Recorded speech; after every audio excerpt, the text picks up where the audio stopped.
എൻ്റെ ഒരു പ്രാർത്ഥനക്കും അള്ളാഹു ദുനിയാവിൽ ഉത്തരം നൽകാതിരുന്നെങ്കിൽ എത്ര നന്നായിരുന്നു എന്ന് ഈ ഉത്തരം കിട്ടാത്ത പ്രാർത്ഥനയ്ക്ക് നാളെ പടച്ചോൻ നൽകുന്ന പ്രതിഫലം കണ്ടിട്ട് നാളെ മഹ്ശറിൽ വെച്ച് പറഞ്ഞു പോകുന്നതാണ്. നമ്മൾ എത്രയോ ചോദിച്ചിട്ടുണ്ട്, എൻ്റെ മകന് ഫസ്റ്റ് റാങ്ക് കൊടുക്കണേന്ന് പ്രാർത്ഥിച്ചിട്ട് എൻ്റെ മകൻ പാസ്സായിട്ടെന്നില്ലെങ്കിൽ ആ പ്രാർത്ഥനക്കൊക്കെ എന്തുണ്ടാവും? നാളെ പടച്ചോനൊരു പ്രതിഫലം തരും. കാരണം അദ്ദുആഉ ഹുവൽ ഇബാദ, പ്രാർത്ഥന അത് ആരാധനയാണ്. അതൊരിക്കലും എന്ത് ചെയ്യൂല, അത് നഷ്ടം വരില്ല. അതിന് നാളെ പടച്ചോൻ കൂലി തരും.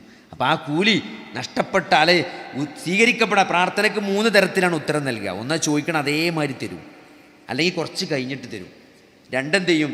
2 അത് തരൂല, പകരം അതിനേക്കാൾ ഹൈറായ വേറെന്തെങ്കിലും തരും. 3 തരേയില്ല. പക്ഷേ ആ തരാത്തീന് എന്ത് ചെയ്യും?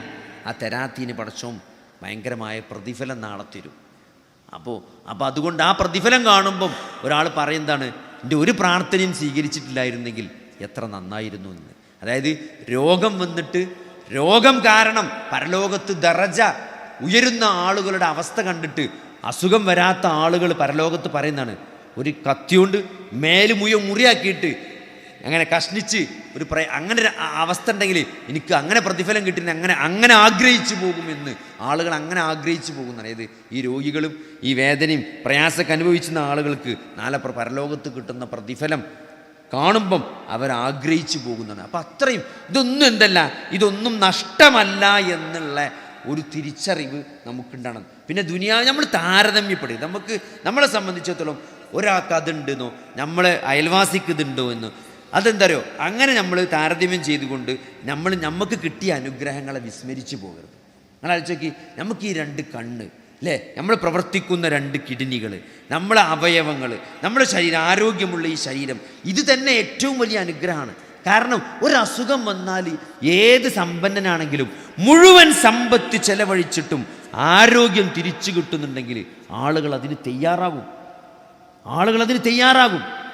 എല്ലാം പെരയും കിടപ്പാടൊക്കെ വിറ്റിട്ട് എന്ത് ചെയ്യും? ചികിത്സിക്കുന്ന ആളുകളുണ്ട്. എന്തിനു വേണ്ടി?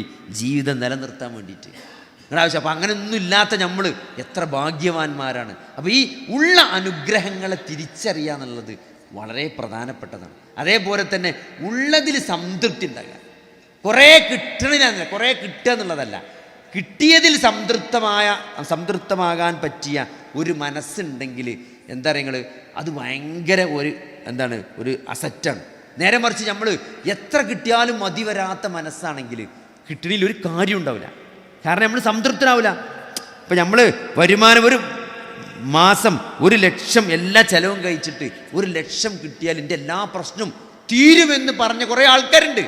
പക്ഷേ 1,00,000 കിട്ടിയ പോരെന്ത് ചെയ്തു? ഒരു വാക്ക് മാറ്റി പറഞ്ഞു. കുറച്ച് കഴിഞ്ഞ് പറഞ്ഞു ഒന്ന് പോരാ, പിന്നെ ഒന്നിന് ത്രില്ലുണ്ടാവില്ല. ഒരു 4-5 മാസങ്ങൾക്ക് 1,00,000 കിട്ടിയാൽ പിന്നെ ഒന്നിൽ ത്രില്ലില്ല. പിന്നെ അത് 1.5 ആകണം. പിന്നെ 1.5 കുറച്ച് കഴിഞ്ഞാൽ 1.5ക്ക് ത്രില്ലുണ്ടാവില്ല. പിന്നെ 2 ആകേണ്ടി വരും, പിന്നെ 10 ആകേണ്ടി വരും. ഒരു ഷോപ്പിട്ട് കണ്ട് ആൾക്കാർ പറയല്ലോ, എൻ്റെ ആ ഷോപ്പ് ഒന്ന് സക്സസ് ആയാൽ ഞാൻ ഇതൊക്കെ നിർത്തുകയാണ്, ഞാൻ എൻ്റെ നിസ്കാരമൊക്കെ ഒന്ന് ക്ലിയർ ആക്കിയിട്ട് ഞാൻ ഒന്ന് ഉസാറാവുമെന്ന് പറയും. എവിടെ അത് ക്ലിക്കായാൽ വേറെ ഷോപ്പിടും. നാട്ടിൽ 3 ഷോപ്പായാൽ പിന്നെ ദുബായിൽ ഷോപ്പിടും. അത്രേ ഉള്ളൂ. പിന്നെ ഇവിടെ കാണാൻ കിട്ടുന്നില്ല. അപ്പോൾ അവിടെ ഷോപ്പ് അവിടെയാണ് അറിയും. അവിടെ ഇപ്പോൾ ഇവിടെ അല്ല, അപ്പോൾ അവിടെയാണ് അറിയും. അപ്പോൾ അവിടുത്തെ ഷോപ്പ് പിന്നെ ഇപ്പോൾ കുറേ ദിവസം കാണാമല്ലോ. അപ്പോൾ ചോദിച്ചപ്പോഴോ അത് അവിടുത്തെ വലിയൊരു ക്രൈസിസ് ഉണ്ടായിരിക്കണം. അവിടെ വലിയ പ്രതിസന്ധി വന്നിട്ട് ഇപ്പോൾ മുപ്പര് ദുബായിത്തെ ഷോപ്പിൽ ചെറിയ പ്രശ്നം. മുപ്പര് ഇവിടെ പോകുന്ന സമയത്ത് പാർട്ണർ ആകെ പറ്റിച്ചിങ്ങനെ അറിയും. എന്നിട്ട് ആകെ പറ്റിച്ച് മുപ്പര് ഇപ്പോൾ അവിടെ കുടുങ്ങി കിടക്കുകയാണ്. ഇവിടെ മര്യാദയ്ക്ക് നടന്നിരുന്ന മനുഷ്യനാണ്. ഞാൻ പറഞ്ഞു ഇതാണ് ദുന്യാവിൻ്റെ ട്രാപ്പ് എന്ന് പറഞ്ഞാൽ. ഒരു ഷോപ്പ് ഒന്നും നിൽക്കില്ല. നമുക്ക് ലാഭമായാൽ അത് 2 ആവും 3 ആവും, പിന്നെ അത് ശൃംഖലകളാവും. അതുവരെ ഒരു ഷോപ്പായ കാലത്ത് അങ്ങോട്ട് തിരിഞ്ഞു നോക്കുന്നല്ല, അതാ ചെക്കന്മാരാ നോക്കിയത്. ഇപ്പോൾ 5-6 ഷോപ്പായപ്പോൾ 4 മണിയാകുമ്പോൾ തന്നെ ചോദിക്കും ഓരോന്നിനും കണക്കത്ര. കാരണം എന്താ അറിയോ, ഇത് അടഞ്ഞിത് ഊരിയെടുത്ത് പോകണം, കറണ്ട് ബില്ലടക്കണം. ഇപ്പം പണ്ടത്തെക്കാൾ ചിന്തകളാണ് അല്ലേ. അപ്പോൾ ഇത് ദുന്യാവിൻ്റെ ഒരു അവസ്ഥയാണ്. അപ്പോൾ ഇതാണ് ദുന്യാവിൻ്റെ ട്രാപ്പ് എന്ന് പറഞ്ഞാൽ. അതുകൊണ്ട് നമ്മൾ ആഖിറം നഷ്ടം. ഇത് ഹൈർ, നമ്മൾ പറഞ്ഞു അവന് ഭയങ്കര ഹൈറാണ്. നിങ്ങൾ ഹൈറാണോ ഷർറാണോ എന്ന് ഒറ്റ നോട്ടത്തിൽ മനസ്സിലാകാൻ നമ്മൾ വേറൊരാളെ കാര്യം, നമ്മളെ കാര്യം ആലോചിക്കേണ്ട 2-3 പോയിൻ്റാണ്. ഒന്നെന്താ വെച്ചാൽ, നിങ്ങൾക്ക് ഷോപ്പിൻ്റെ എണ്ണം കൂടിക്കോട്ടെ, ഷോപ്പിൻ്റെ എണ്ണം കുറഞ്ഞോട്ടെ. നിങ്ങൾ കൂടിയാൽ ഹൈറാണോ, നമ്മൾ പറയല്ലോ ഹൈറാണെന്ന്. പക്ഷെ ഹൈറാണെന്ന് ശരിക്കും പറയണമെങ്കിൽ ഒന്നാമത് നിങ്ങൾ ആലോചിക്കേണ്ടത്, നിങ്ങൾ പണ്ട് നിസ്കരിച്ചതിന് അത്ര ഇപ്പം നിസ്കരിച്ചിട്ടുണ്ടോ? പണ്ട് ഖുർആൻ ഓതിന് അത്ര നിങ്ങൾ ഖുർആൻ ഓതുണ്ടോ? പണ്ട് സ്വതക്ക കൊടുത്തതിന് അത്ര നിങ്ങൾ സ്വതക്ക കൊടുത്തുണ്ടോ? പണ്ടുള്ള ഇഖ്ലാസിൻ്റെ അത്ര നിങ്ങൾക്ക് ഇപ്പോൾ കാര്യങ്ങളോടൊക്കെ ഒരു താല്പര്യവും ദീനിനോടൊക്കെ താല്പര്യവും സ്നേഹവും ഉണ്ടോ? എന്നാൽ നിങ്ങൾ വിജയത്തിലാണ്. അല്ല, നിങ്ങളെ ദുന്യാവ് കൂടിയപ്പം ഇതൊക്കെ താഴത്തേക്ക് വന്നുകണോ? നിങ്ങൾ പഴയ പോലെ ജമാഅത്തിന് വരുന്നില്ല, പഴയ പോലെ ഓതാനല്ല, പണ്ടത്തെ പോലെ പള്ളിക്ക് ഇത്തികാഫിന് കാണുന്നില്ല, ഇപ്പോൾ പരിപാടിക്കൊന്നും വിളിച്ചാൽ വരുന്നില്ല. ഇങ്ങനത്തെ ആൾക്കാരോട് താടി എന്തൊക്കെ വെച്ച ആൾക്കാരോട് ഇപ്പോൾ പഴയ ഒരു സ്നേഹമൊന്നുമില്ല. അവരെ കാണുമ്പോൾ തന്നെ ഒരു ദേഷ്യം പിരിവിനെന്നൊക്കെ പറയലും അങ്ങനെ നിങ്ങളെ സമീപനത്തിന് മാറ്റം വന്നുകണോ? എന്നാൽ നിങ്ങൾക്ക് പരീക്ഷണമാണ്. നിങ്ങൾ ദുനിയാവ് കൊണ്ട് പൊളിയാൻ പോണ ആളാണ്. നിങ്ങൾ നല്ലോണം ശ്രദ്ധിച്ചോളി. അപ്പോൾ നമ്മൾ അത് ഖൈറാകട്ടെ ഷെറാകട്ടെ, ഷെറ് എന്ന് പറഞ്ഞാൽ നമ്മൾ വിചാരിക്കുമല്ലോ ഇത് ഷെറാണെന്നല്ല, നമുക്കൊരു പ്രയാസം, ഒരു മെച്ചാകട്ടെ ഒരു പ്രയാസമാകട്ടെ, അത് പോസിറ്റീവാണോ നെഗറ്റീവാണോ എന്ന് അറിയാനുള്ള ഏറ്റവും എളുപ്പമുള്ള മാർഗം എന്താ വെച്ചാൽ ആ ഖൈറ് കൊണ്ടും അല്ലെങ്കിൽ ആ എളുപ്പം ആ നല്ലത് കൊണ്ട് അല്ലെങ്കിൽ ആ പ്രയാസം കൊണ്ട് നമ്മൾ അള്ളാഹുവിലേക്ക് കുറച്ചുകൂടി അടുത്തുകണമെങ്കിൽ അത് ഖൈറാണ്. അത് രോഗമാകട്ടെ, ഒരു കച്ചവടം നല്ല ലാഭമുള്ളൊരു കച്ചവടം നമുക്കുണ്ടായി, അതുകൊണ്ട് നമ്മൾ നല്ല നിസ്കാരം പള്ളിക്ക് ഒന്നുകൂടി ഉഷാറാക്കി, ഒന്നുകൂടി സ്വതക്കൊക്കെ കൂട്ടി, പാവങ്ങളൊക്കെ ഒന്ന് കണ്ടറിഞ്ഞ് ഒന്നുകൂടി സഹായിക്കാൻ തുടങ്ങണമെങ്കിൽ അത് ഖൈറാണ്. അതല്ല, നമ്മൾ ദുന്യാവിൻ്റെ കാര്യം മെച്ചപ്പെട്ടപ്പം നമ്മൾ ദീനിന് താഴത്തേക്ക് പോയിണമെങ്കിൽ അത് നമുക്ക് ഷെറാണ്. അത് ഷെറാണ് നമ്മൾ തിരിച്ചറിയണം. അതേപോലെ തന്നെ ഒരു പ്രയാസമാണെങ്കിലും ആ പ്രയാസം കാരണം നമ്മൾ ഒന്നുകൂടി നിസ്കാരം രാത്രി തഹജ്ജുദും പ്രാർത്ഥനയൊക്കെ ഒന്നുകൂടി സ്ട്രോങ് ആക്കിയണമെങ്കിൽ അത് ഖൈറാണ്. അത് ഖൈറാണ്. അല്ല, നമ്മൾ ആ പ്രയാസത്തിൽ നിരാശ പൂണ്ട് അള്ളാഹുവിൽ നിന്ന് അകന്നു പോകുന്ന ഒരവസ്ഥയാണെന്നുണ്ടെങ്കിൽ അത് നമുക്ക് പരീക്ഷണമാണ്, അത് ഷെറാണ് വരാൻ പോകുന്നത്. അപ്പോൾ അതുകൊണ്ട് അങ്ങനെങ്കിലും കാര്യങ്ങളെ മനസ്സിലാക്കാൻ നമുക്ക് സാധിക്കണം. കാരണം ഇത് മതാവുൽ ഖുറൂറാണെന്ന് വ്യക്തമായിട്ട് ഇവിടെ, കാരണം ശൈത്താൻ ഇപ്പം എന്താ പറയുക, ഏതൊരു കാര്യവും ഒരു തിന്മയുടെ രൂപത്തിലല്ല വരിക. നമ്മൾ മനസ്സിലാക്കണം, തിന്മയായിട്ടല്ല വരിക. തിന്മ അലങ്കൃതമായിട്ട് അത് നല്ലതായിട്ട് തോന്നിച്ചിട്ടാണ് നമുക്ക് വരിക. അല്ലാതെ ഒരു വിശ്വാസിയെ ഒരിക്കലും എന്ത് ചെയ്യാവില്ല ഒരു തിന്മയുടെ രൂപത്തിൽ നേരെ വന്ന് വ്യഭിചരിപ്പിക്കാനോ അല്ലെങ്കിൽ അങ്ങനത്തെ കാര്യങ്ങൾ ചെയ്യാൻ ഒരു വിശ്വാസിക്ക് കഴിയൂല. അപ്പോൾ നേരെ മറിച്ച് എന്ത് ചെയ്യും, നമ്മൾ മാർക്കറ്റിംഗാണ് പറഞ്ഞ് ആളെ വെക്കും, അസിസ്റ്റൻറ്റിനെ വെക്കും, ഒപ്പം വെക്കും. അങ്ങനെ ഒരു വ്യഭിചാരത്തിൻ്റെ സാഹചര്യം അവിടെ സൃഷ്ടിക്കപ്പെടും. അങ്ങനെ പതുക്കെ അതിലേക്ക് വരിക. അല്ലാതെ നേരെ ഒരു വിശ്വാസി പോയിട്ട് വ്യഭിചരിക്കൂല. അതുകൊണ്ടാണ് വലാ തഖ്റബു സിന, നിങ്ങൾ വ്യഭിചാരത്തെ സമീപിക്കരുത്. വ്യഭിചാരത്തിൻ്റെ എല്ലാ മാർഗങ്ങളെയും ഇസ്ലാം എന്ത് ചെയ്തത്, ഇസ്ലാം ബാൻ ചെയ്തത്, ഇസ്ലാം അത് വിരോധിച്ചത് അത് വ്യഭിചാരത്തിൽ ചെന്ന് പെടാതിരിക്കാൻ വേണ്ടിയിട്ടാണ്. അപ്പോൾ ഒരു വിശ്വാസിയെ ഒരിക്കലും എന്ത് ചെയ്യാൻ പറ്റില്ല, നേരെ തിന്മയിൽ കൊടുക്കാൻ ഇബ്ലീസിന് കഴിയില്ല. അപ്പോൾ ഇങ്ങനത്തെ ട്രാപ്പുകൾ സെറ്റ് ചെയ്തിട്ടാണ് ഇതൊക്കെ അലങ്കൃതമായി തോന്നിച്ച് മെല്ലെ നമ്മൾ അതിലേക്ക് കൊണ്ടുവരിക. അതുകൊണ്ടാണ് ചെറിയ തെറ്റുകൾ നമ്മൾ സീരിയസ് ആയിട്ട് കാണണമെന്ന് പറഞ്ഞത്. അതുകൊണ്ടാണ്, കാരണം ചെറിയ തെറ്റുകൾ നമ്മൾ ചെയ്യുമ്പോൾ എന്ത് ചെയ്യും, തെറ്റിലുള്ള നിലപാടുകൾ നമ്മൾ മയപ്പെട്ടു പോകും. ഒരു ചെറിയ തെറ്റിങ്ങനെ നിരന്തരം ചെയ്യുമ്പം ആ ചെറിയ തെറ്റിനോടുള്ളൊരു നിലപാടുണ്ട്. കാരണം തെറ്റ് ചെറുതാണെങ്കിലും അള്ളാഹുവിൻ്റെ കൽപ്പനയെ ധിക്കരിക്കുക, അള്ളാഹുവിൻ്റെ റസൂലിൻ്റെ കൽപ്പനയെ ധിക്കരിക്കുക എന്ന ഒരു നിലപാട് തെറ്റ് ചെറുതാണെങ്കിലും അതിലുണ്ട്. ആ നിലപാടിനെയാണ് നമ്മൾ എന്ത് ചെയ്യണത്, അവിടെ ചോദ്യം ചെയ്യുന്നത്. അത് നിരന്തരം ചോദ്യം ചെയ്യുമ്പോൾ എന്ത് ചെയ്യും, അതിൻ്റെ ഗൗരവം പോവും, തെറ്റിൻ്റെ ഗൗരവം നഷ്ടപ്പെടും. പിന്നെ നമുക്ക് വലിയ തെറ്റ് എന്താവില്ല, ഒരു പ്രശ്നമായി തോന്നൂല. വലിയ തെറ്റ് ചെയ്താൽ പിന്നെ എന്താ നിങ്ങൾ, പിന്നെ വലിയ തെറ്റ് ഒരിട്ടം ചെയ്താൽ ചിലപ്പോൾ നമ്മൾ തൗബ ചെയ്യും. അത് നിരന്തരം ചെയ്യാൻ തുടങ്ങിയാൽ പിന്നെ തൗബ ചെയ്യൂല എന്ന് മാത്രമല്ല, ആ തെറ്റിനെ ന്യായീകരിക്കണ അവസ്ഥയിലേക്ക് നമ്മൾ എത്തിപ്പെടും. തെറ്റിനെ ന്യായീകരിക്കും. ഇപ്പം നിങ്ങൾ പലിശ വാങ്ങി ലോൺ എടുത്തു, അപ്പോൾ ആദ്യമൊക്കെ അങ്ങനെ തോന്നും വലിയ തെറ്റായിപ്പോയി, കുറ്റബോധമൊക്കെ തോന്നും. പിന്നെ 2 ലോണും 3 ലോണൊക്കെ ആകുമ്പം നമ്മളെന്ത് ചെയ്യും, പിന്നെ ലോണിനെ ന്യായീകരിക്കും. അതൊന്നും ഇപ്പം അങ്ങനെ ഒരു പലിശയായിട്ട് കൂട്ടാൻ പറ്റുമോ? ആ മാതാവിനെ വ്യഭിചരിക്കുന്ന പലിശ എന്നൊക്കെ പറഞ്ഞതിൽ ഈ 6% വാഹന ലോണൊന്നും അതിൽ പെടുന്നില്ല. അതൊക്കെ ഇപ്പോൾ അത്ര കാരണം കൂട്ടുപലിശയാണ്. അങ്ങനെ പറഞ്ഞ് തെറ്റിനെ ന്യായീകരിക്കുന്നൊരവസ്ഥ ഉണ്ടാവും. തെറ്റിനെ ന്യായീകരിക്കുക എന്നുള്ളത് എന്താ നിങ്ങൾ, അത് തെറ്റല്ല, അത് കുഫ്റാണ്. ഇത് പലിശ അല്ല എന്ന് പറയണത്, പലിശ ഹലാലാണെന്ന് പറയുന്നത്, പലിശയിലൊന്നും അത്ര വലിയ തെറ്റില്ല എന്ന് പറയുന്നത് പലിശ വാങ്ങുന്നതിനേക്കാൾ എന്താണ് ഗൗരവമാണ്. കാരണം അത് കുഫ്റാണ്.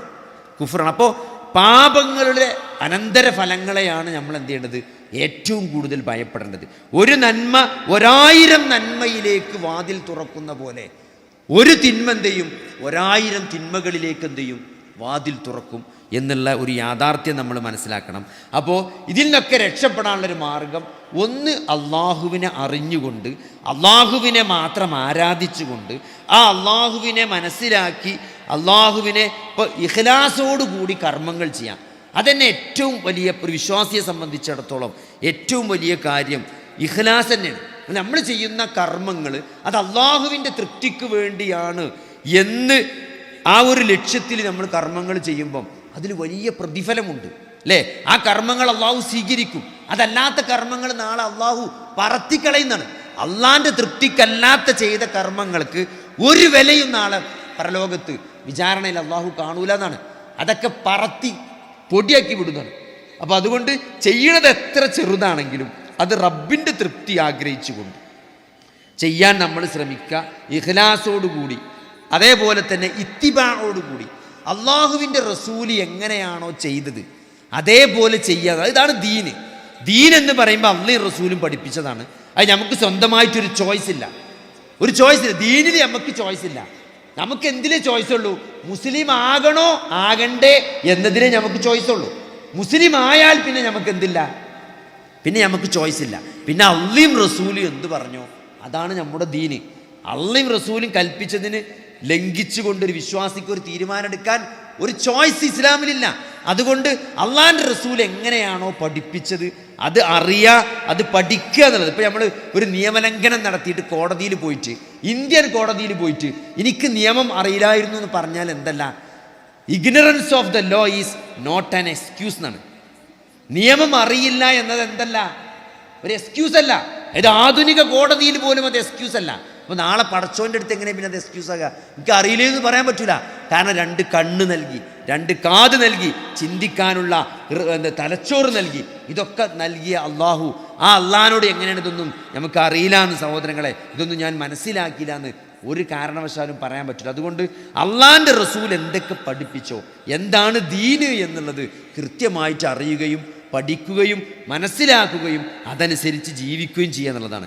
പിന്നെ അതേപോലെ തന്നെ വിശ്വാസിയെ സംബന്ധിച്ചിടത്തോളം ഈ ദുനിയാവിൽ വഞ്ചിക്കപ്പെടാതെ മുന്നോട്ട് പോകാനുള്ള ഏറ്റവും പ്രധാനപ്പെട്ട ഒരു കാര്യം ഒന്ന് നമസ്കാരമാണ്, നിസ്കാരമാണ്. 5 നേരത്തെ നിസ്കാരം നമ്മൾ ഖുശൂഓടുകൂടി, അതിൻ്റെ അവസാനത്തെ ഓരോ നിസ്കാരം നിസ്കരിച്ചുമ്പോഴും ഇതിൻ്റെ അവസാനത്തെ നിസ്കാരമാണ് എന്ന ഒരു ബോധത്തോടു കൂടി ആ നമസ്കാരത്തിലേക്ക് ബാങ്കോടുകൂടി. ഇപ്പോൾ ആൾക്കാർ ഖുശൂ കിട്ടില്ല. ഖുശൂ കിട്ടണമെങ്കിൽ സഹോദരങ്ങളെ ഒന്ന് നമ്മൾ നമസ്കാരത്തെ കാണേണ്ട പോലെ കാണണം. ആ ബാങ്ക് വിളിക്കണതിന് എന്തിനാണ്? ബാങ്ക് വിളിക്കുന്ന നിസ്കാരത്തിലേക്ക് തയ്യാറായി വരാൻ വേണ്ടിയിട്ടാണ്. അപ്പോൾ നമ്മൾ ഏർപ്പാടൊക്കെ നിർത്തി നമ്മൾ എന്ത് ചെയ്യണം? ബാങ്കിന് ഉത്തരം നൽകി നമ്മൾ ചെയ്യണ ജോലിയൊക്കെ അവസാനിപ്പിച്ച് പള്ളിയിലേക്ക് വന്ന് ഒതു എടുത്ത് എന്താണ് ആ ഒതു എടുക്കുക, പാപങ്ങളൊക്കെ നമ്മൾ കൈകൊണ്ട് ചെയ്ത് പാപങ്ങൾ, ഒതുവിൻ്റെ അവയവങ്ങളുടെ പാപങ്ങളൊക്കെ കഴുകിക്കളഞ്ഞ് കളച്ചേക്ക് നമ്മൾ ഒതുവിന് ശേഷമുള്ള പ്രാർത്ഥന ചൊല്ലി നമ്മൾ സുന്നത്ത് റവാത്തിബ് സുന്നത്ത് നിസ്കരിച്ച് ആ നിസ്കാരത്തിന് വേണ്ടി ആ സൊഫിൽ വന്നിരിക്കുമ്പം എത്ര പ്രതിഫലമാണ് ഒരു വിശ്വാസിയെ കാത്തിരിക്കണത്. നമുക്ക് പ്രാർത്ഥിക്കണമെങ്കിൽ പ്രാർത്ഥിക്കാം, ഖുർആനോദനെങ്കിൽ ഖുർആനോദ. അത് കഴിഞ്ഞിട്ട് ആ നമസ്കാരം കഴിഞ്ഞിട്ട് നമുക്ക് വേണ്ട കാര്യങ്ങളൊക്കെ പ്രാർത്ഥിച്ച് നമുക്ക് തിരിച്ചു പോകാം. അപ്പോൾ അങ്ങനെ നമ്മളിത് അവസാനത്തെ നിസ്കാരമാണ് നിസ്കരിക്കണമെന്നുള്ളൊരു ബോധത്തോടു കൂടി ആ പറയുന്ന കാര്യങ്ങളൊക്കെ, നിസ്കാരത്തിൽ ചൊല്ലുന്ന കാര്യങ്ങളൊക്കെ ഒരർത്ഥം പറഞ്ഞാൽ അതൊക്കെ ജസ്റ്റ് ഒന്ന് ആലോചിച്ച്. എത്രയോ തവണ നമ്മൾ അള്ളാഹു അക്ബർ എന്ന് പറയുന്നുണ്ട്. ഒരു നിസ്കാരത്തിൽ അള്ളാഹു അക്ബർ തന്നെ എത്രയോ നമ്മുടെ ഇവിടെ എഴുതിച്ചു, ഇപ്പോൾ കാണാനല്ല, എത്ര നമ്മളൊരു ദിവസം പറയണം, മിനിമം പറയേണ്ട അള്ളാഹു അക്ബർ അല്ലേ? ഒരു ബാങ്കിന് ഉത്തരം നൽകുമ്പോൾ അള്ളാഹു അക്ബർ, ബാങ്കിലുള്ള അള്ളാഹു അക്ബർ, അതിന് ശേഷം നമസ്കാരത്തിൽ അള്ളാഹു അക്ബർ, സുന്നത്തിലും ഫർദിലും അള്ളാഹു അക്ബർ, പിന്നെ നിസ്കാരം കഴിഞ്ഞാലുള്ള 33 അള്ളാഹു അക്ബർ. അങ്ങനെ അങ്ങോട്ട് എടുത്തു നോക്കി ഒരു ദിവസങ്ങൾ എത്ര അള്ളാഹു അക്ബർ പറയുന്നുണ്ട് അല്ലേ? ഞാനൊക്കെ പണ്ട് ഇംഗ്ലീഷ് ടീച്ചർ ക്ലാസ് എടുക്കുമ്പം റിയലി എന്നൊക്കെ പറയും. ഒരു റിയലി എന്നുള്ള വാക്ക് ഒരു 36 വട്ടമൊക്കെ പറയും. അപ്പോൾ നമ്മളിങ്ങനെ എഴുതിക്കും ടീച്ചർ ഓരോ റിയലി പറയുമ്പോഴും എത്ര റിയലി പറയുന്നുണ്ട്. ഇന്ന് 16 വട്ടം പറഞ്ഞു, ഇന്ന് 22 വട്ടം പറഞ്ഞു. അപ്പോൾ ഞാനും ചിലപ്പോൾ എൻ്റെ പ്രസംഗത്തിൽ ചില ആൾക്കാർ അയച്ചു തരും, നിങ്ങളെ വാക്കിൽ യഥാർത്ഥത്തിൽ നിന്നൊക്കെ ഇടക്കിടക്ക് പറയണ്ടായിരുന്നു. അപ്പോൾ സത്യത്തിൽ അല്ലെങ്കിൽ യഥാർത്ഥത്തിൽ, അപ്പോൾ അങ്ങനെ ചില വാക്ക് നിരന്തരം പറയും. നിങ്ങൾ ഇത് അള്ളാഹു അക്ബർ എന്നുള്ളൊരു വാക്ക് നമ്മളൊരു ദിവസത്തിൽ നമ്മൾ വിചാരിക്കുന്നതിനേക്കാൾ കൂടുതൽ നമ്മൾ പറയുന്നുണ്ട്. അതിൽ ഒരു അള്ളാഹു അക്ബർ എങ്കിലും നമ്മൾ ആത്മാർത്ഥമായിട്ട് പറഞ്ഞണമെങ്കിൽ നമ്മൾ എവിടെ എത്തിയിട്ടുണ്ടാവും? അള്ളാഹു അക്ബർ എന്ന് പറഞ്ഞാൽ എന്താണ്? അള്ളാഹിൻ്റെ ഒരു വലിപ്പമല്ലല്ലോ സത്യത്തിൽ, അള്ളാഹുവിൻ്റെ ഒരു വലിപ്പത്തിൻ്റെ ഗാംഭീര്യം അല്ലല്ലോ അള്ളാഹു അക്ബർ എന്നുള്ളത്. എന്താണ് അല്ലാഹു അക്ബർ എന്ന് പറഞ്ഞാൽ ഒരു നിലപാടാണ്. എന്തിനേക്കാൾ എൻ്റെ ജീവിതത്തിൽ എനിക്കേറ്റവും വലുത് എൻ്റെ പടച്ചോനാണ്. അത് എനിക്ക് സ്വന്തമായിട്ടൊരു അഭിപ്രായമില്ല. എൻ്റെ റബ്ബ് എന്താണോ പറഞ്ഞത് അതാണ് എൻ്റെ അഭിപ്രായം. ഹിജാബിൻ്റെ വിഷയത്തിൽ എന്തുകൊണ്ടാണ് മുസ്ലിങ്ങൾ ഇങ്ങനെ ഇളകണ്? ഹിജാബ് എന്ന് പറയുമ്പോൾ എല്ലാവരും ഇളകണം. എന്തുകൊണ്ടാണ്? ഹിജാബിൻ്റെ വിഷയത്തിൽ ഇവിടെ ആര് ചാനൽ ചർച്ച നടത്തിയിട്ടോ അല്ലെങ്കിൽ ഭരണഘടനാ സമിതി കൂടിയാലോചിച്ചിട്ടോ തീരുമാനം പറയേണ്ട വിഷയമല്ല. ഹിജാബിൻ്റെ വിഷയത്തിലെ തീരുമാനം പ്രപഞ്ച സൃഷ്ടാവായ അള്ളാഹു അത് നേരത്തെ പ്രഖ്യാപിച്ചു കഴിഞ്ഞതാണ്. അതിലിഞ്ഞ് ചർച്ച നടത്താനൊന്നുമില്ല. അതൊക്കെ ചർച്ച നടന്നു കഴിഞ്ഞതാണ്, അതൊക്കെ പ്രഖ്യാപിച്ചതാണ്. അതിന് നടപ്പാക്കാൻ ആര് തയ്യാറുണ്ട്, അതാര് സ്വീകരിക്കാൻ തയ്യാറൊന്നുണ്ട് എന്നൊരു ചോദ്യം മാത്രമേ, അതിനുള്ളൊരു നിലപാട് മാത്രമേ ഇനി ബാക്കിയുള്ളൂ. അല്ലാതെ അതിലൊന്നും ഇനി ചർച്ചല്ല. അതുകൊണ്ട് സഹോദരങ്ങളെ, അതാണ് അല്ലാഹു അക്ബർ എന്ന് പറഞ്ഞാൽ അള്ളയും റസൂലും പറഞ്ഞതാണ് എൻ്റെ ജീവിതത്തിലെ എൻ്റെ നിലപാട്. അത് ഈ ആധുനിക ജീവിതത്തിൽ ഈ ഏത് പ്രതിസന്ധിയിലും ആ നിലപാട് എടുത്തുകൊണ്ട് മുന്നോട്ട് പോകാൻ ആർക്കാണോ മാനസികമായി സാധിക്കുന്നത് അവനാണ് ജീവിതത്തിൽ വിജയിച്ചത്. യാ അയ്യുഹല്ലദീന ആമനു, അല്ലയോ സത്യവിശ്വാസികളെ, ഉദ്ഖുലൂ ഫിസ്സിൽമി കാഫ, നിങ്ങൾ മതത്തിൽ പൂർണ്ണമായി പ്രവേശിക്കണം.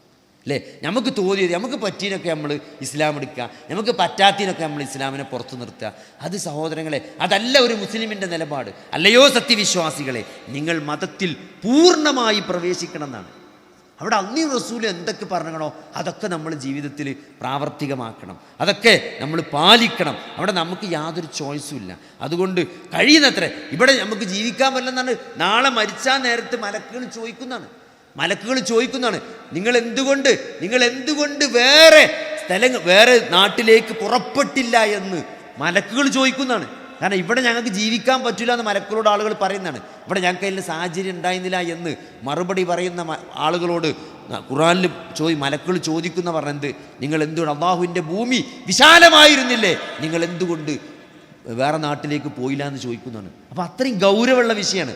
ദീൻ പ്രാക്ടീസ് ചെയ്യുക എന്നുള്ളത് എന്താണ്? അത് നമ്മൾ അടിയറവ് പറയേണ്ട ഒരു വിഷയമല്ല. അത് പറ്റൂലെങ്കിൽ പറ്റുന്ന സ്ഥലത്തേക്ക് പോയിക്കോളി എന്നാണ് അള്ളാഹുവിൻ്റെ കൽപ്പന. അതിന് സാഹചര്യം ഇല്ലെങ്കിൽ മാത്രമേ അവിടെ ഒരു ചർച്ച ഉള്ളൂ സഹോദരങ്ങളെ.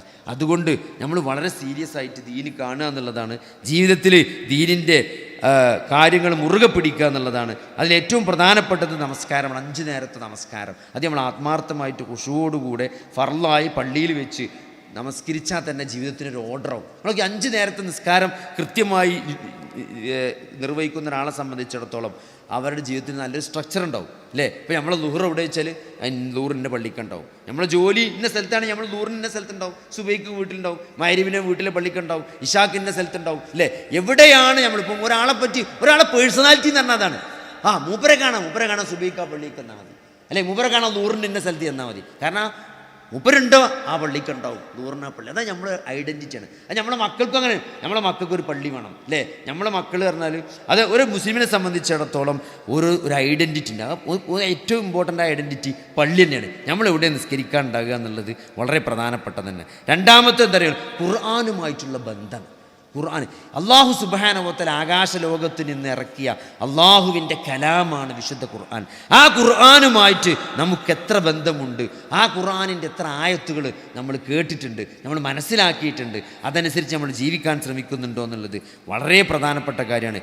ഈ ദുനിയാവിൻ്റെ ഏത് പ്രതിസന്ധിയിലും ഏത് ചതിയിലും അകപ്പെടാതെ പോകാൻ പറ്റുന്ന മുന്നോട്ട് പോകുന്നൊരു വിഭാഗം എന്ന് പറഞ്ഞാൽ അള്ളാഹുവിൻ്റെ കക്ഷിയാണ്, ഹിസ്ബുള്ളാണ്. അള്ളാഹുവിൻ്റെ കക്ഷി ആരാണ്? അഹ്ലുൽ ഖുർആനാണ്. ഭൂമിയിൽ അള്ളാഹുവിന് ചില ആളുകളുണ്ട് എന്നാണ്. അതാരാണ്? അത് അഹ്ലുൽ ഖുർആനാണ്, ഖുർആൻ്റെ ആളുകളാണ്. ആ ഖുർആൻ അറിയുകയും പഠിക്കുകയും, ഖുർആൻ ഖൈറുക്കും മൻ തഅല്ലമൽ ഖുർആന വഅല്ലമഹു എന്നാണ്. നിങ്ങളിൽ ഏറ്റവും നല്ല ആളുകൾ എന്ന് പറഞ്ഞാൽ ആരാണ്? ഖുർആൻ പഠിക്കുകയും പഠിപ്പിക്കുകയും ചെയ്യുന്ന ആളുകളാണ്. അപ്പോൾ നമ്മൾ പഠിക്കും വേണം. നമ്മളെന്ത് ചെയ്യണം? നമുക്ക് താഴെയുള്ള ചെറിയ കുട്ടിയാക്കാണെങ്കിൽ കുട്ടിയാക്ക്, അല്ലെങ്കിൽ പേരക്കുട്ടിയാക്കാണെങ്കിൽ ഖുർആൻ നമുക്ക് ചാൻസ് കിട്ടാൻ പറ്റിയ സ്ഥലത്തൊക്കെ നമ്മളിപ്പോൾ ചെറിയ ഒരു കുട്ടിനെ നമുക്ക് കൈ കിട്ടുകയാണെങ്കിൽ ഒരു ചെറിയ സൂറത്ത് പഠിപ്പിച്ചുകൊണ്ട്, അല്ലെങ്കിൽ അത് ഓദിപ്പിച്ചൊരു പ്രോത്സാഹനം നൽകിയിട്ട് നമ്മൾ ഖുർആനിൻ്റെ ആളുകളായിട്ട് മാറാൻ, അതാണ് അഹ്ലുൽ ഖുർആൻ എന്ന് പറഞ്ഞത്. ആ ആളുകളായിട്ട് മാറാൻ നമുക്ക് സാധിക്കേണ്ടതുണ്ട്. ഖുർആനിനെ അങ്ങനെ ജീവിതത്തിൽ കാണാൻ അത്രയും ഷെയ്ഖുൽ ഇസ്ലാം ഇബ്നു തൈമിയ്യ റഹ്മത്തുള്ളാഹി മരിക്കാൻ സമയത്ത് പോലും അദ്ദേഹം ബാക്കി വെച്ചൊരു സങ്കടം എന്ന് പറഞ്ഞാൽ ഖുർആന് വേണ്ടി സമയം ചെലവഴിച്ചില്ലല്ലോ എന്നാണ്. നിങ്ങൾ ആലോചിച്ച് നോക്കി, ജയിലിൽ കിടന്നിട്ടാണ് അദ്ദേഹം ഏറ്റവും വലിയ മജ്മൂൽ ഫത്താവ പോലുള്ള വലിയ ഗ്രന്ഥങ്ങൾ കാണാതെ എഴുതിയത്, ജയിലിൽ വെച്ചിട്ടാണ്. അത്രയും വലിയ ഗ്രന്ഥങ്ങൾ, അത് ഷെയ്ഖുൽ ഇസ്ലാം ഇബ്നു തൈമിയ എഴുതിയ ഗ്രന്ഥങ്ങൾ പോലും ഒരായുസ്സിൽ ഒരാൾക്ക് വായിച്ചു തീർക്കാൻ തന്നെ മെനക്കെടാണ്.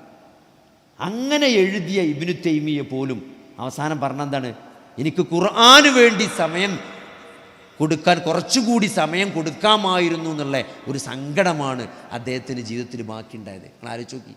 അപ്പോൾ നമ്മളൊക്കെ എത്ര സങ്കടപ്പെടണം ഖുർആൻ്റെ കാര്യത്തിൽ. അപ്പോൾ അതുകൊണ്ട് നാളെ പരലോകത്ത്, നാളെ സ്വർഗത്തിൽ പോലും, സ്വർഗത്തിലെ ദറജ പോലും തീരുമാനിക്കുക ഖുർആൻ്റെ അറിവനുസരിച്ചാണ്. ഓരോ ആയത്ത് ഓതിയാലും ആ ആയത്തിൻ്റെ അറിവിനും പരപ്പിനും അനുസരിച്ച് അവൻ്റെ ദറജ കൂടുന്നതാണ്, സ്വർഗത്തിലെ ദറജ പോലും കൂടുന്നതാണ്. അപ്പോഴും സങ്കടം തേക്കാരം, ഞാൻ ഖുർആൻ പഠിച്ചില്ലല്ലോ എന്നേക്കാരം സ്വർഗത്തിലും സങ്കടമാണ്. കാരണം ഒരായത്തുകൂടി നിങ്ങൾക്ക് തോന്നറിയെങ്കിൽ നിങ്ങളെ ദറജ ഒന്നും കൂടി കൂടും. അപ്പോൾ അത്രയും പ്രാധാന്യം. അതായത് നമ്മൾ ദുനിയാവിൽ കുറേ ആൾക്കാർ, ഇപ്പോൾ ഫലസ്തീനിൽ ഗാസയിലൊക്കെ ഒന്നായിട്ട് ആളുകൾ മരിക്കുമ്പം ഒറ്റ കബർ കുത്തിയിട്ടാണ് മറയ്യ. അതിൽ പോലും ആരെ ആദ്യം വെക്കണമെന്ന് തീരുമാനിക്കുക. ഖുർആൻ ഏറ്റവും കൂടുതൽ അറിവുള്ളത് ആർക്കാണ് ഖുർആൻ അറിവെന്നനുസരിച്ചാണ് മറയ്യ. ഒരു കുഴിക്ക് തോന ആൾക്കാരെ വെക്കുകയാണെങ്കിൽ അതിന് പോലുള്ള മാനദണ്ഡം ഖുർആനിൻ്റെ അറിവാണെന്നാണ്. ഇമാമ് നിൽക്കണതിനുള്ള മാനദണ്ഡം ഖുർആനിൻ്റെ അറിവാണെന്നാണ്. നാളെ സ്വർഗത്തിന് ദറജ തീരുമാനിക്കപ്പെടുക ഖുർആനിലുള്ള അറിവാണെന്നാണ്. അപ്പോൾ അതുകൊണ്ട് സഹോദരങ്ങൾ, ഖുർആൻ അത്രയും പ്രാധാന്യമുണ്ട്. അതുകൊണ്ട് ഇന്ന് നമുക്ക് വളരെ സുഖമാണ് ഖുർആൻ പഠിക്കാനുള്ള ആപ്പുകളും പഠനവേദികളും ഓഫ്ലൈനും ഓൺലൈനും. എല്ലാ പള്ളിക്കലും ഖുർആൻ പഠനവേദികളുണ്ട്, ഓഫ്ലൈനുണ്ട്, ഓൺലൈനുണ്ട്. ഇതൊക്കെ ഏതെങ്കിലും മാർഗങ്ങൾ വെച്ചിട്ട് നമ്മൾ സലഫു സ്വാലിഹീങ്ങളായ ആളുകൾ ഖുർആൻ എങ്ങനെയാണോ മൻഹജ് അനുസരിച്ച് ആയത്തുകൾ പഠിപ്പിച്ചത് ആ രൂപത്തിൽ ഖുർആൻ പഠിക്കാനും മനസ്സിലാക്കാനും നമ്മൾ മുന്നോട്ട് വരണം. അള്ളാഹു സുബ്ഹാനഹു വ തആല ഈ ദീന് പഠിക്കാനും മനസ്സിലാക്കാനും അതനുസരിച്ച് ജീവിക്കാനും അള്ളാഹു നമുക്ക് തൗഫീക്ക് നൽകുമാറാകട്ടെ. നമ്മൾ എല്ലാ പ്രതിസന്ധികളിൽ നിന്നും അല്ലാഹു സുബ്ഹാനഹു വ തആല നമ്മളെ കാത്തുരക്ഷിക്കുമാറാകട്ടെ. റബ്ബനാ ആതിനാ ഫിദ്ദുനിയാ ഹസനതൻ വഫിൽ ആഖിറതി ഹസനതൻ വഖിനാ അദാബന്നാർ. അല്ലാഹുമ്മ ഗ്ഫിർ ലിൽ മുഅ്മിനീന വൽ മുഅ്മിനാത്ത് വൽ മുസ്ലിമീന വൽ മുസ്ലിമാത്ത്. അല്ലാഹുമ്മ അഇസ്സൽ ഇസ്ലാമ വൽ മുസ്ലിമീൻ വഅദില്ല അശ്ശിർക വൽ മുശ്രിക്കീൻ. റബ്ബനാ ളലംനാ അൻഫുസനാ വഇല്ലം തഗ്ഫിർ ലനാ വതർഹംനാ ലനകൂനന്ന മിനൽ ഖാസിരീൻ. റബ്ബനാ ഹബ് ലനാ മിൻ അസ്വാജിനാ വദുരിയാതിനാ ഖുറത അയുൻ വജ്അൽനാ ലിൽ മുത്തഖീന ഇമാമാ. അല്ലാഹുമ്മ അഹ്യിനാ അലൽ കിതാബി والسنة وامتنا مع الإيمان والتوبة توفنا مسلمين وألحقنا بالصالحين. ربنا لا تزغ قلوبنا بعد إذ هديتنا وهب لنا من لدنك رحمة إنك أنت الوهاب. اللهم يا مقلب القلوب ثبت قلوبنا على دينك. اللهم يا مسرف القلوب سرف قلوبنا على طاعتك. آمين آمين برحمتك يا أرحم الراحمين. اللهم صل على محمد وعلى آل محمد والحمد لله رب العالمين.